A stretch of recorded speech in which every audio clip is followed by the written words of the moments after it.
வணக்கம் நண்பர்களே, நான் உங்கள் தங்கம் பாடுகிறேன். இன்னைக்கு சிஎன்ஜி கேஸில் இயங்கக்கூடிய ஒரு அருமையான வண்டி தான் நம்ம டாடா எஸ் கோல்டு சிஎன்ஜி 2.0. இந்த வண்டியை பற்றி பேசுங்கண்ணா நிறைய பேர் கேட்டிருந்தாங்க. எப்படி பேசுவோமா வேணாமான்னு நினச்சிக்கிட்டே இருந்தேன். காரணம் என்னன்னு பார்த்தீங்கன்னா, ஒரே ஒரு காரணம் தான். இங்கே கம்பெனிகளுக்குள்ள வெறித்தனமான ஒரு ரேஸ் இருக்குங்க. அந்த வெறித்தனமான ரேஸின் மூலமாக ஒவ்வொரு வருஷமும் பல மாடல்களை வந்து போட்டுகிட்டே இருப்பாங்க. அப்படி பல மாடலை வெளியிடுவாங்க, பல சூப்பர் ஹிட்டுகளை வந்து வெளியிடுவாங்க. அதில் சூப்பரான ஹிட்டை மட்டும்தான் நம்ம சேனலில் போடக்கூடிய விஷயங்கள் பூராமே ஒரு ஃபில்டர் பண்ணி ஒரு அருமையான வண்டியை மட்டும்தான் போடுவோம். இப்படி பல விஷயங்கள் வந்து போட்டாலும் இந்த டாடா எஸ் கோல்டுக்கான மதிப்பு அப்படியே இருந்துச்சு. அப்படியே இருந்ததுனால தான் இந்த டாடா எஸ் கோல்டுடைய இன்ஜினை சின்ன மேனுஃபேக்சரிங் அதுக்கப்புறம் பார்த்திங்கன்னா இந்தியாவில் வந்து இந்த பொல்யூஷன் கண்ட்ரோலுக்காக ஒரு சட்டத்தை கடுமையாக்குனாங்க. அது என்ன அப்படின்னு பார்த்திங்கன்னா, இந்த டீசலில் இயங்கக்கூடிய இன்ஜினை முழுசாக நம்ம மார்க்கெட்டை விட்டு அனுப்பிச்சி விடணும். அனுப்பிச்சிட்டு பேட்ரி ப்ளஸ் கேஸில் இயங்கக்கூடிய வண்டி மட்டும்தான் இங்கே இருக்கணும் அப்படின்னு கொண்டு வந்தாங்க. அப்படினால பார்த்திங்கன்னா இப்போயே வந்து அடுத்த மாதத்துலேருந்து நம்ம தலைநகரமான டெல்லியில் வந்து பார்த்திங்கன்னா இந்த டீசல் வண்டியெல்லாம் வந்துட்டு ஓட்டக்கூடாது. அதுவும் 15 வருஷத்துக்கு மேலே உள்ள வண்டியில் முற்றிலும் அதுக்கு வந்து எரிபொருள் விநியோகம் பண்ணக்கூடாது அப்படின்ற ஒரு சட்டத்தை வந்து அடுத்த மாதம் வந்து கொண்டு வர போகிறாங்க டெல்லியில். அதுக்கப்புறம் சென்னை இந்த மாதிரியான பெருநகரங்களில் 15 வருஷத்துக்கு மேலே உள்ள வண்டிகளுக்கு எரிபொருள் விநியோகம் பண்ணக்கூடாது அப்படின்னு இந்த டீசல் வண்டிக்கு வந்து கட்டுப்பாடுகள் விதிச்சுக்கிட்டு இருந்தாங்க. அப்போ ஒரு கேஸினால் இயங்கக்கூடிய வண்டியை திடீர்னு அறிமுகப்படுத்தினா இப்போ இருக்கிற வண்டியை எப்படி விற்கிறது? அதுபோக எல்லா இடத்துலையும் வந்து இந்த கேஸோடைய சிலிண்டர் அந்த பெட்ரோல் பல்க்குகளை வந்து அரேஞ்ச் எப்படி பண்ணுறதுன்னு சொல்லிட்டு தான் அதில் முதல் கட்டமாக நம்மளுக்கு வந்து சிஎக்ஸ் அப்படின்னு சொல்லிட்டு பெட்ரோல் வண்டி அப்படின்னு சொல்லி போட்டாங்க. Tata Ace Gold petrol CX வண்டியும் இந்த டாடா எஸ் கோல்டு இந்த சிஎன்ஜி வண்டியும் ரெண்டும் ஒரே இன்ஜின் கொண்டு வந்தாங்க. அதாவது டாடா எஸ் பெட்ரோலுக்காக ஒரு இன்ஜின் கண்டுபிடிக்கவே இல்லை. இந்த டாடா எஸ் சிஎன்ஜிக்காக தான் இன்ஜின் கண்டுபிடிச்சாங்க. அதில் முதல் கட்ட பணியாக தான் உங்களுக்கு வந்து பெட்ரோல் போட்டு ஓட்டிக்கங்க அப்படின்றாங்க. இந்த பெட்ரோலுடைய எரிபொருளும் இந்த கேஸ் எல்ஜி கேஸ் அல்லது இந்த சிஎன்ஜி கேஸில் இயங்கக்கூடிய 2 டெக்னாலஜியும் ஒன்று தாங்க.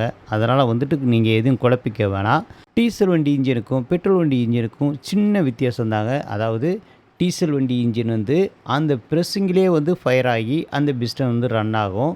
பெட்ரோல் வண்டி பார்த்திங்கன்னா அங்கே ஒரு ஃபயர் பிளக்கு வச்சு அதை வந்து தீ பொருத்தி வச்சா தான் அது ரன் ஆகும். இதுதான் கேஸ்லேயும் அதே டெக்னாலஜி தான் வரும். அந்த மாதிரி ஃபயர் பிளக் வச்சு தீ பொருத்தி விட்டால் தான் அந்த கேஸும் வந்து ரன் ஆகும்.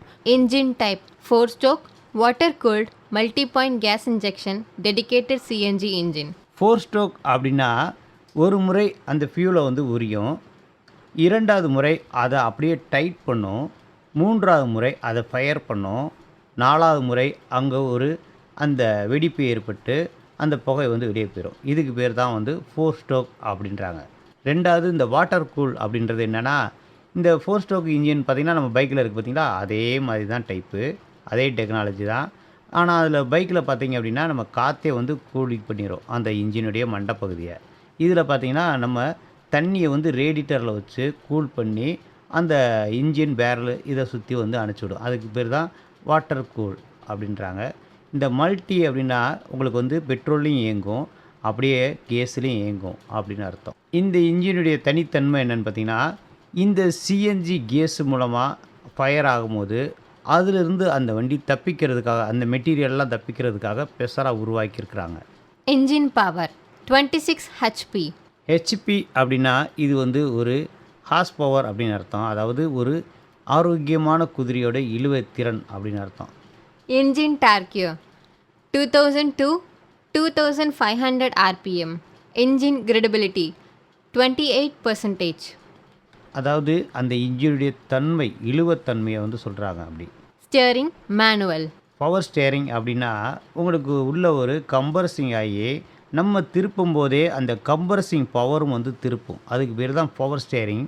அது இப்போ பார்த்திங்கன்னா எல்லா வண்டியிலும் இருக்குது. இந்த இந்திரா 30, 50 இருக்குது, தோஸ்து எல்எஸ் தோஸ்துலாம் வந்து இருக்குது. ஆனால் இதில் பார்த்திங்கன்னா அந்த பவர் கிடையாது, நீங்கள் கையில் திருப்புறது தான் அப்படின்ட்டாங்க. நம்ம டாடா ஏஸில் எப்படி அந்த பவர் ஸ்டியரிங் இல்லையோ அதே போல் தான் இது நம்ம டாடா ஏஸ் தான். அப்படியே மேக்ஸிமம் ஸ்பீட் 70 km/h. ஒரு மணி நேரத்துக்கு 70 கிலோமீட்டர் போகக்கூடிய அளவுக்கு இந்த இன்ஜினில் வந்து பவர் இருக்காமுங்க. Brakes front and rear. ஃப்ரண்டில் வந்து நம்ம அந்த பைக்குக்கு ஒரு மாதிரி டிஸ்க் பிரேக்கு, பேக்கில் பார்த்தீங்கன்னா நம்ம ட்ரம் பிரேக்கு. இந்த ட்ரம் பிரேக்குன்றது அந்த பழைய காலத்து மாடல். அதனால வந்து அது வந்து ஒரு நம்பகத்தன்மையான உறுதியான மாடல். இந்த டிஸ்க் பிரேக் வந்து சடனா நிக்கும். ஆனா பார்த்தீங்கன்னா, இந்த மலைப்பகுதியில ஓட்டுறவங்களுக்கு வந்து அந்த ஹீட் ஓவர் ஆயிடுச்சு அப்படின்னா, அந்த பிரேக் நிக்காமயே போயிடும். அதனால தான் பார்த்தீங்கன்னா, ஃப்ரண்ட்ல வந்து சடனா நிக்கிறதுக்கான டிஸ்க் பிரேக்கும், பேக்ல வந்து பார்த்தீங்கன்னா, இந்த ட்ரம் பிரேக்கும் வந்து குடுத்துருப்பாங்க. ட்ரம்மு தான் வந்து ரொம்ப நம்பகத்தன்மையானது. அப்படியே நம்ம சேம் நம்ம டாடா ஏஸ்ல என்ன இருக்கோ, அதுதான் இதுலயும் போட்டிருக்காங்க. Suspension front, parabolic leaf spring, suspension rear, semi-elliptical leaf spring, tire tubeless, நம்ம டியூப்லெஸ் டயர் தாங்க. அப்படியே தான் டாடா ஏஸ் டீசல்லையும், பெட்ரோல்லையும் இருக்கிறதா இதுலயும் போட்டிருக்காங்க. weight GVM 1630, அதாவது அந்த வண்டியோடைய மொத்த வெயிட் அந்த கம்பெனிக்காரவங்க கம்பெனி தொட்டி குடுக்குறாங்க பார்த்தீங்களா? அந்த தொட்டியோட கணக்குல தான் இந்த கணக்கு வருது. payload 615, இந்த 615 கிலோ தான் வந்து ஏத்திக்குங்கன்றாங்க. 615 கிலோ ஏத்தணும்னா கண்டிப்பான முறையில என்ன செய்ய முடியாது, அதில பெட்ரோல் கூட போட முடியாது. நம்ம டியூ கட்டுறது அப்புறம் எப்படின்னு தெரியாது.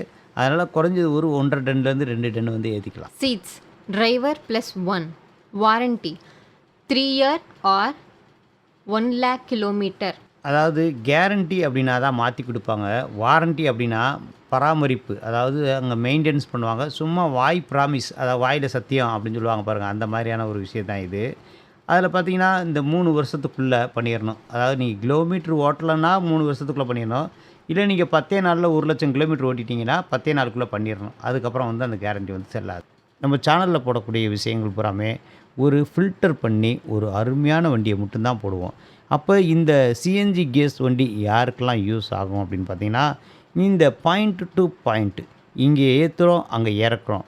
இல்ல சொந்த லோடு இல்லாட்டி இந்த கண்டெய்னர் இந்த வண்டிகளுக்கு இந்த சிஎன்ஜி வந்து செட் ஆகும்.